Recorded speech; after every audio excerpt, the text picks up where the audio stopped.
Hello friends, welcome to GS education. My name is Geeta. आज हम discuss करेंगे class 6 की एनसीईआरटी की बुक हिस्ट्री में चैप्टर 1।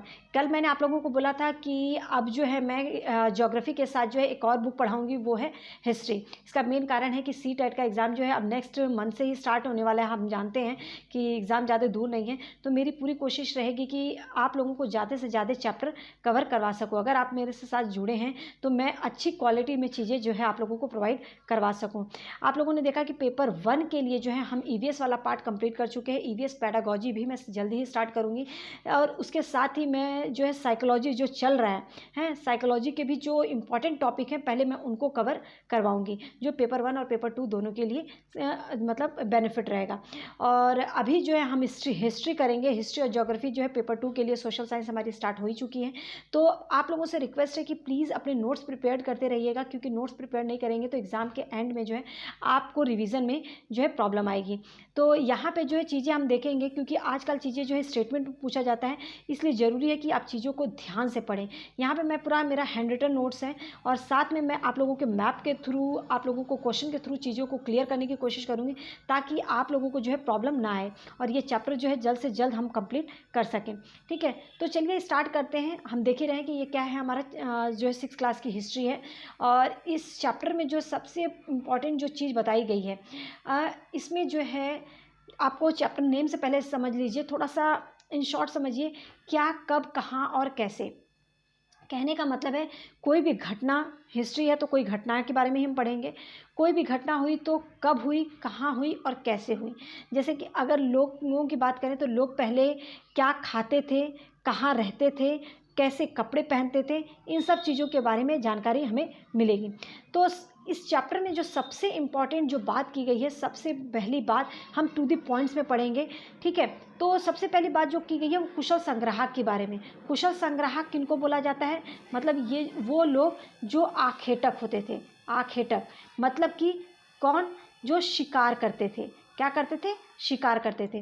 तो कुशल संग्राहक लोग कहाँ पे रहते थे? तो ये लोग जो है नर्मदा नदी के किनारे जो है पहले से ही इस नदी के तट पर रहते थे। तो एक क्वेश्चन बनता है कि कुशल संग्राहक कहाँ पे रहते थे? तो नर्मदा नदी के किनारे, अर्थात नर्मदा नदी के तट पर। ठीक है, ये लोगों के बारे में जो ये स्टेटमेंट है ये ध्यान से पढ़िएगा। ये लोग जो है आसपास के जंगलों, जो आसपास का जंगल था, उनकी विशाल संपदा से परिचित थे कि उनमें से उनको क्या चीज़ें खानी हैं, क्या चीज़ें, मतलब पहले के लोग जो है आप लोगों को इतना पता ही है कि वो जो है पत्तों को ही कपड़ा भी बनाकर पहनते थे। तो वो जो है वहाँ की संपदा से अच्छी तरह से परिचित थे कि क्या क्या चीज़ें जो है खा सकते हैं। ये लोग जो है जड़, फलों तथा जंगलों के अन्य उत्पादों का संग्रह करके रखते थे, इकट्ठा करके रखते थे, ताकि उनको आने वाले टाइम में जो है वो उसको स्टोर करके रख सकें, ताकि वो खा सकें बाद में अपने मुसीबत टाइम में। तो ये आसपास के जंगलों से भली भांति जो है परिचित थे उनकी संपदा से। ये जड़, फल और जंगल के अन्य उत्पादों का संग्रह करके रखते थे, और ये लोग जो है क्या करते थे? जानवरों का शिकार। ये तीनों ही पॉइंट जो है आपका किसके बारे में है? कुशल संग्राहक के बारे में है। अब एक नेक्स्ट बात आती है, नेक्स्ट चीज़ की सुलेमान और किरथर पहाड़ियाँ। इसको समझिएगा, सुलेमान और किरथर पहाड़ियों के बारे में क्या बताया गया है। सुलेमान और किरथर पहाड़ियाँ कहाँ पर है, ये भी क्वेश्चन बनता है। ठीक है, मैं बार बार बोल रही हूँ कि ये आपको पूरे टू दी पॉइंट्स में एनसीईआरटी का निचोड़ है, तो आपको कहीं पर भी जाने की ज़रूरत नहीं है। ठीक है, तो सुलेमान और किरथर पहाड़ियाँ कहाँ पर? तो ये उत्तर पश्चिम में पड़ती हैं। कहाँ पर पड़ती हैं? उत्तर पश्चिम में। ठीक है, इसको समझ लीजिए कि उत्तर पश्चिम में कहाँ पर ये एरिया पड़ता है, क्योंकि एक बार आप समझ लेंगे तो अच्छे से आप लोगों को क्लियर हो जाएगा। ठीक है, अगर हम बात करते हैं कि सुलेमान और किरथर पहाड़ियाँ, तो आप ये देख सकते हैं, ये सुलेमान है और ये जो है किरथर है। अगर हम इस मैप की बात करें तो आप ये देख सकते हैं, ये हमारा कौन सा साइड होता है? नॉर्थ। ये हमारा साउथ साइड होता है। ये हमारा जो है वेस्ट होता है, और ये ईस्ट होता है। मतलब ये हमारा उत्तर होता है, दक्षिण। इतना तो आप लोगों को सबको पता ही होगा। मैं उम्मीद करती हूँ कि ये चीज़ें जो है क्लियर होंगी, मैप में कोई किसी को प्रॉब्लम नहीं होगा। ठीक है, ये थी मजाक की बात। मुझे पता है आप लोगों को ये पता है। ठीक है, तो सुलेमान और किरथर पहाड़ियाँ हमें क्या देखने को मिलता है कि उत्तर और पश्चिम दिशा में है। कहाँ पर है? सुलेमान और किरथर पहाड़ियाँ जो हैं ये उत्तर और पश्चिम दिशा में हैं। तो इस चीज़ को याद रखिएगा। मैप देख लेंगे तो आप लोगों को माइंड में जो है ये चीज़ें जो है छप जाएंगी। अब आगे आता है सुलेमान और किरथर के बारे में जो फैक्ट्स हैं।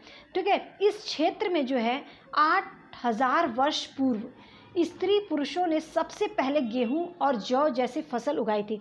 तो सबसे पहले जौ और गेहूं वाली फसल कहाँ पर उगाई थी? सुलेमान और किरथर पहाड़ियों में। सुलेमान और किरथर पहाड़ियाँ कहाँ पर है? उत्तर पश्चिम में है, ठीक है। और इन लोगों ने जो है भेड़, बकरी, गाय, बैल, पशुओं को जो है पालतू बनाया था। ये भी क्वेश्चन है, हर एक लाइन जो है आपका एक क्वेश्चन बनता है। मैं बार बार बोल रही हूँ, ये टू दी पॉइंट्स में नोट्स हैं, आपको कहीं जाने की ज़रूरत नहीं है, इनको बस आप नोट डाउन करिएगा और पहले सुन लीजिएगा, क्योंकि चीज़ें हम एक बार सुन लेते हैं तो हमारे माइंड में रहती हैं।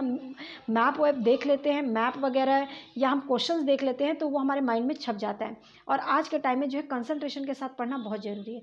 तो सुलेमान किरथर पहाड़ियों के बारे में मैं उम्मीद करती हूँ दोनों पॉइंट आप लोगों को अच्छे से क्लियर हो गया होगा। आगे चलते हैं। अब बात आती है गारो व बिंद पहाड़ियाँ, ठीक है। गारो और बिंद के बारे में क्या फैक्ट्स बताए गए हैं? तो गारो कहाँ पर है? उत्तर पूर्व में, और बिंद पहाड़ियाँ जो है ये मध्य भारत का हिस्सा है। तो ठीक है, तो गारो और बिंद में क्या हुआ था? यहाँ पे जो है कृषि का विकास हुआ था। तो सबसे पहले कृषि का विकास कहाँ पर हुआ था? गारो व बिंद पहाड़ियों में, ठीक है। गारो और बिंद पहाड़ियों में जो है किसका विकास हुआ था? कृषि का विकास हुआ था। गारो पहाड़ी कहाँ पर है ये आप लोगों को पता होना चाहिए, और बिंद पहाड़ी ये भी मैं आप लोगों को पहले दिखा देती हूँ, ठीक है। आगे चलते हैं। आगे ये देखिए, एक मिनट, हाँ, तो यहाँ पे हम देख सकते हैं। अब ये देखिए, ये जो है हमारी बिंद पहाड़ी है। क्या है? बिंद पहाड़ी, मतलब बिंद हिल्स, और ये गारो हिल्स, ठीक है। अगर हम बात करते हैं, क्या हम बोलते हैं कि बात करते हैं हम कि गारो पहाड़ी कहाँ पर है, तो ये मैंने बताया था, ये नॉर्थ साउथ, ये हमारा ये हमारा वेस्ट है, और ये हमारी जो है ईस्ट है, मतलब पूर्व है। तो गारो पहाड़ी कहाँ पे पड़ रही है? तो ये हमें दिख रहा है उत्तर पूर्व में। तो गारो पहाड़ी मतलब गारो हिल्स कहाँ पर है? ये उत्तर पूर्व में है। और जो बिंद पहाड़ी है ये मध्य भारत में है। और ये वो क्षेत्र है जहाँ पर सबसे पहले जो है क्या हुआ था? कृषि का विकास हुआ था। याद रखिएगा, कृषि का विकास कहाँ पर हुआ था? गारो और बिंद पहाड़ियों में जो है कृषि का सबसे पहले विकास हुआ था। और गारो हिल्स वो स्थान है जहाँ पर सबसे पहले जो है चावल की खेती की गई थी, ठीक है। तो आपसे ये भी बिंद बिंद वो स्थान है जहाँ पर सबसे पहले चावल की खेती की गई थी। तो बिंद के उत्तर वाला जो क्षेत्र है वहाँ पर जो है क्या उगाया गया था? सबसे पहले चावल उगाया गया था। सबसे पहले चावल कहाँ उगाया था? बिंद के उत्तर में। ये क्वेश्चन बनता है, ठीक है, याद रखिएगा। आगे हम चलते हैं। आरंभिक नगर की बात की गई है। आरंभिक नगरों का विकास कहाँ पर हुआ था? तो इसको समझिए, जो आरंभिक नगर मतलब सबसे पहले जो नगरों का विकास हुआ था, ये 4700 वर्ष पूर्व नदियों के किनारे आरंभिक नगरों का विकास हुआ। अच्छा, जितने भी नगरों का विकास हुआ था वो नदियों के किनारे ही हुआ था।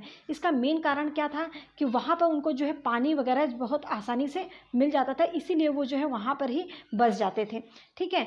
तो हम लोग इसको समझते हैं आरंभिक नगर। और हाँ, ये पहले एक क्वेश्चन देख लीजिए जो कि आपने इतना सारा पढ़ा उसमें से ही एक क्वेश्चन है। आप लोगों को बस ये दिखाने के लिए है कि आप अगर अच्छे से पढ़ लें तो कहीं और से क्वेश्चन नहीं आता ही। ये प्रीवियस ईयर का ही एक क्वेश्चन उठाया गया है, मैं बस दिखाने के लिए। वह स्थान जहाँ सबसे पहले चावल उगाया गया था, सतपुरा के उत्तर में, बिंद के उत्तर में, अमरावती की पहाड़ी के पास, या बिंद के पूर्व में, ठीक है। अब ये देखिए, यहाँ पे बिंद दो जगह दे रखा है। हमें ये पता है कि चावल कहाँ पर उगाया था? बिंद के उत्तर में। अगर आपको पता होगा तो आप इस क्वेश्चन को जो है कर ले जाएंगे। तो ऐसे ही क्वेश्चंस बनते हैं, ठीक है। सतपुड़ा के उत्तर में बिल्कुल नहीं, ठीक है। तो अगर आप अच्छे से पढ़ेंगे तो चीज़ें आप लोगों को अच्छे से क्लियर भी हो जाएंगी।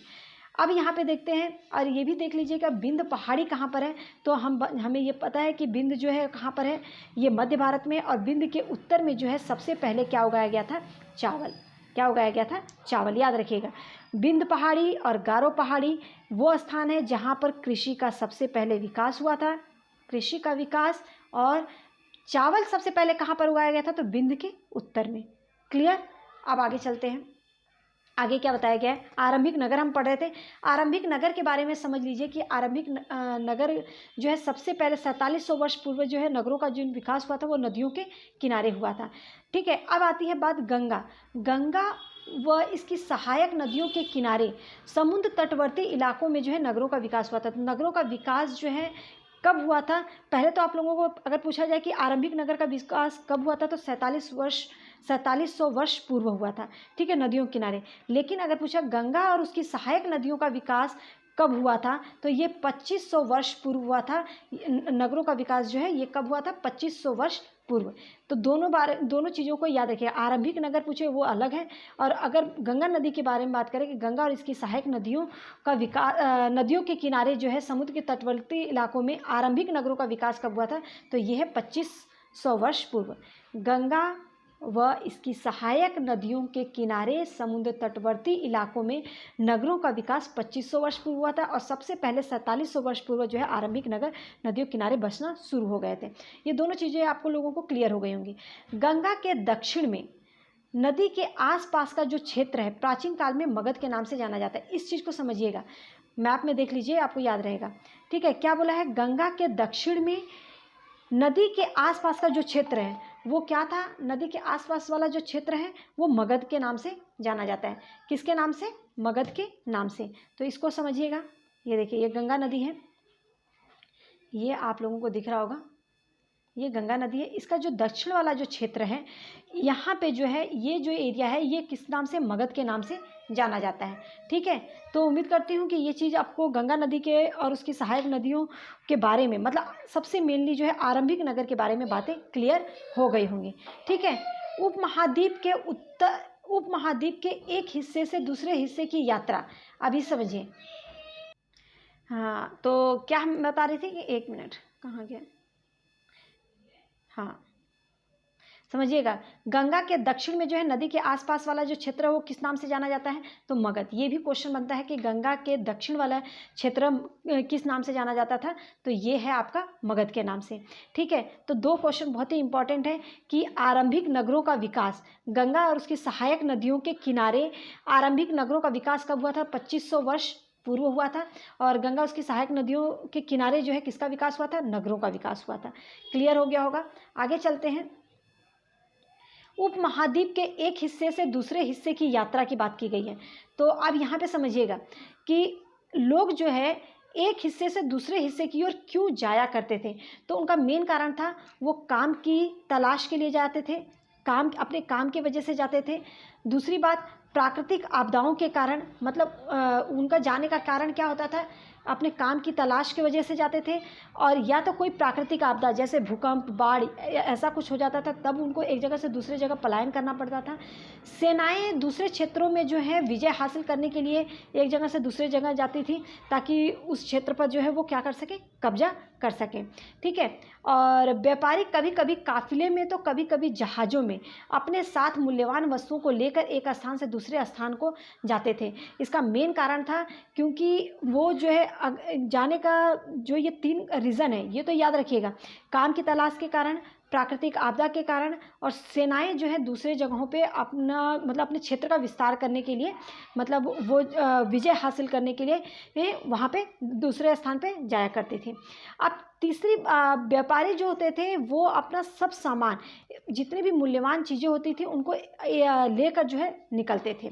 ठीक है, अब आता है देश का नाम। देश का नाम कैसे पड़ा, अगर देश की बात करें, देश के नाम की, तो सबसे पहले समझिएगा, यहाँ पे भी इंपॉर्टेंट चीज़ें क्वेश्चन बनते हैं। इंडिया शब्द जो है ये किससे, इंडिया शब्द इंडस से निकला है। किससे निकला है, इंडस से निकला है। संस्कृत में इंडस को क्या कहा जाता है, सिंधु कहा जाता है। तो संस्कृत, इंडिया शब्द किससे निकला है, इंडस से, और इंडस को जो है संस्कृत में क्या कहा जाता है, सिंधु, ये याद रखिएगा।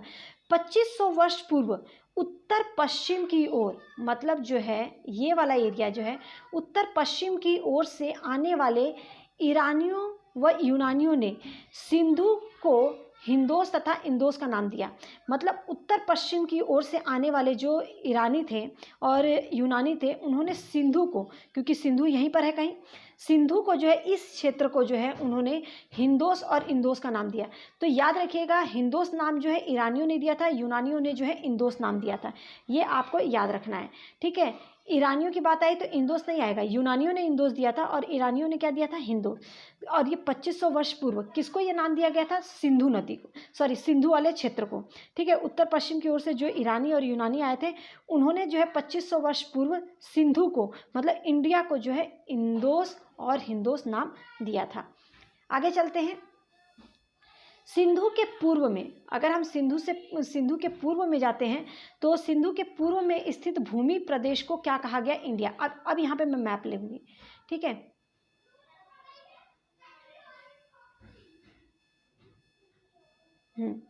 यहाँ पे देखिएगा,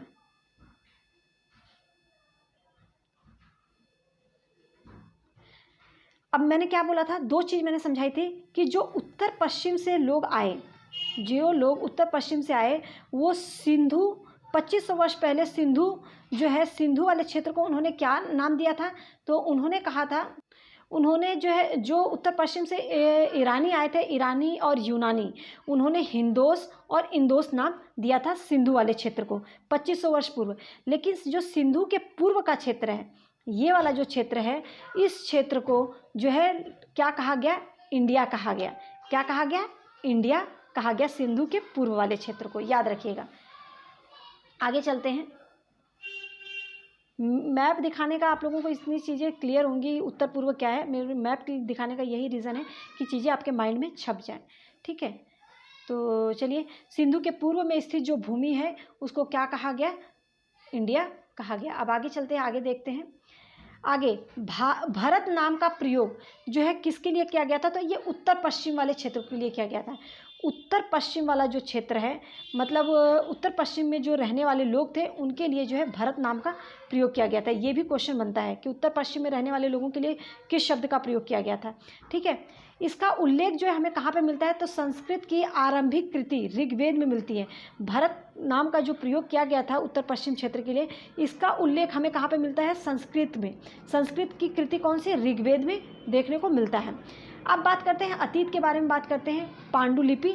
पांडुलिपि जो है, पांडुलिपि के बारे में हम समझ लेते हैं पहले, एक मिनट। हाँ, जो अतीत के बारे में सबसे बड़ी जानकारी देती है हमारी जो पांडुलिपियाँ हैं। पांडुलिपि जो होती थी ये हाथ से लिखी होने के कारण जो है इन्हें क्या कहा जाता था? पांडुलिपि। ये हाथ से लिखी जाती थी, ठीक है। मैन्यूस्क्रिप्ट, इसको अंग्रेजी में जो है मैन्यूस्क्रिप्ट अंग्रेजी में कहा गया है, और लैटिन शब्द के मेन्यू से ये बना है जिसका अर्थ होता है हाथ। इसीलिए हाथ से लिखे होने के कारण जो है इसे क्या कहा जाता था? पांडुलिपि, ठीक है। यह प्रायः जो है कहाँ पे ये देखने को अगर बात करें कि पांडुलिपियाँ किस पे लिखी जाती थी, ये किससे बनी होती थी?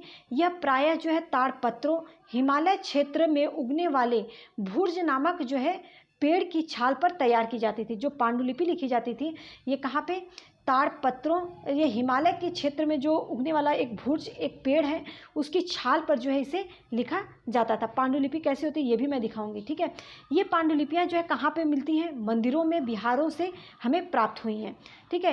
इन पुस्तकों में जो है क्या बताया गया? तो इन पुस्तकों में धार्मिक मान्यताओं के बारे में, लोगों के व्यवहारों के बारे में, राजाओं का जो जीवन होता था वो कैसा होता था, औषधियाँ तथा विज्ञान आदि की चर्चा मिलती है। ये हर एक पॉइंट जो है बहुत ही इंपॉर्टेंट है। पांडुलिपि में हमें किस किस चीज़ की जानकारी मिलती है ये आपसे पूछा जा सकता है, ठीक है। कहाँ से प्राप्त हुई हैं पांडुलिपियाँ, ये भी क्वेश्चन बनता है।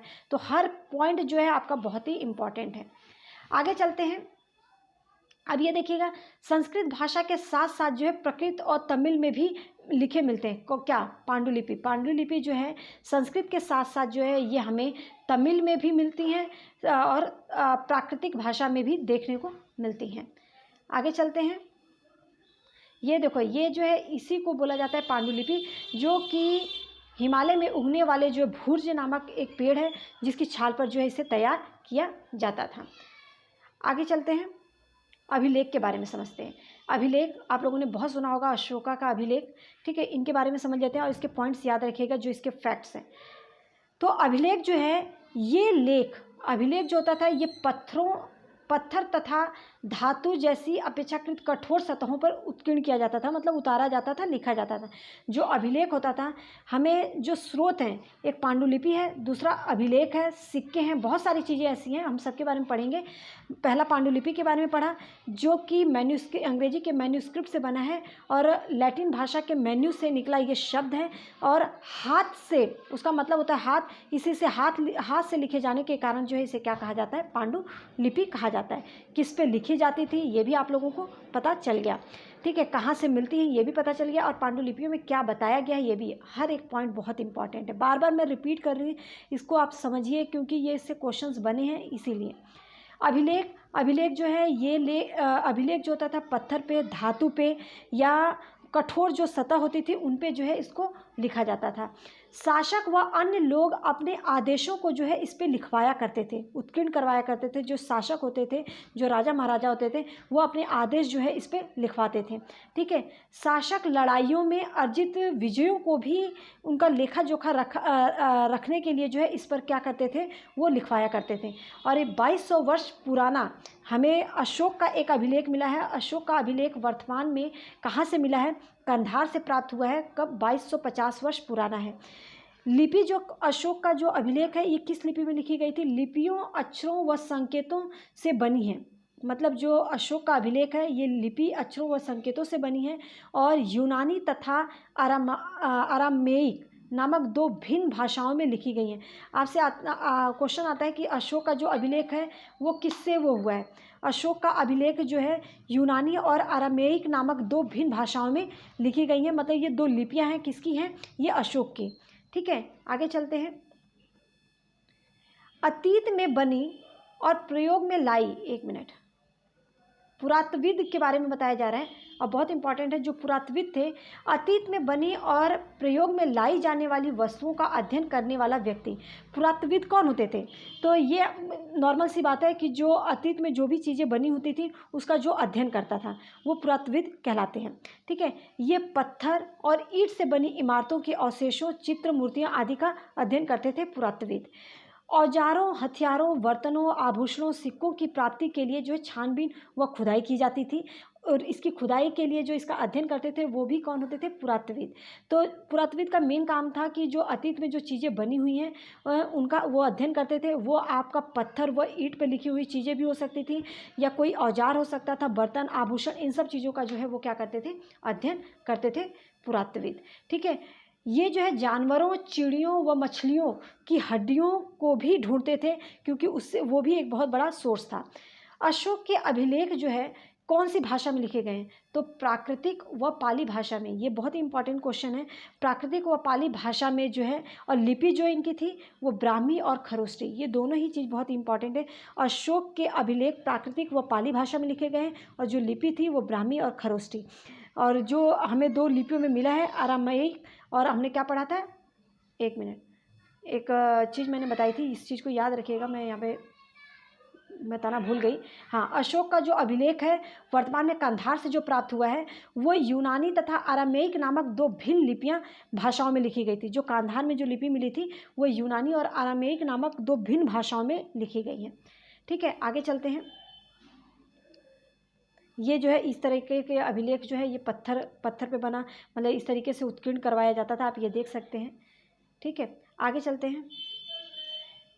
अब एक क्वेश्चन देखिए, निम्न कथनों में से सही कथन का चयन कीजिए। मतलब इस तरीके से ही क्वेश्चन बनते हैं स्टेटमेंट में। आप यहाँ पे क्या देख रहे हैं? वर्तमान अफगानिस्तान के कंधार से लगभग 2250, मैंने पढ़ाया था ना, 2250 वर्ष पुराना अभिलेख प्राप्त हुआ है अफगानिस्तान के कंधार से। बिल्कुल सही। अशोक का जो अभिलेख है वो कंधार से 2250 वर्ष पुराना अभिलेख हमें मिला था। यह अभिलेख कौन सी भाषा में? यूनानी और ब्राह्मी लिपि में। हमें ये पता है कि अशोक का जो अभिलेख है वो यूनानी और ब्राह्मी लिपि में, मतलब खरोष्टी लिपि में लिखा गया अशोकाकालीन अभिलेख है। तो 1 और 2 दोनों ही आपका यहाँ पर जो है ये सही है। ठीक है, आगे चलते हैं। आगे ये भी बहुत ही इंपॉर्टेंट है, ये भी आप एक बार देख लीजिएगा। वैसे तो ये आपका प्रीवियस का ही क्वेश्चन है, लेकिन जो मैंने पढ़ाया है उससे आपको बस दिखाने के लिए है कि इस तरीके के क्वेश्चन। नर्मदा घाटी के किनारे हमने क्या देखा था? आखेटक और संग्रहक जो है सबसे पहले ये कहाँ पर आए? तो ये नर्मदा घाटी के किनारे पर ही इनका आरंभिक नगरों का जो आरंभिक आखेटक थे, जो कुशल संग्राहक थे, वो कहाँ? नर्मदा घाटी के किनारे पर मिले थे। गारो पहाड़ी के बारे में क्या बताया गया है? यहाँ पे जो है आरंभिक कृषि का जो है क्या हुआ था? विकास हुआ था। मतलब आरंभिक कृषि का विकास गारो और बिंद पहाड़ियों के जो एरिया है वहाँ पे जो है आरंभिक कृषि का विकास हुआ था। सिंधु व इसकी सहायक नदियाँ, ठीक है। गंगा घाटी जो है 2500 वर्ष पूर्व का नगर था। सिंधु और इसकी सहायक नदियाँ जो है प्रथम नगर मिला है।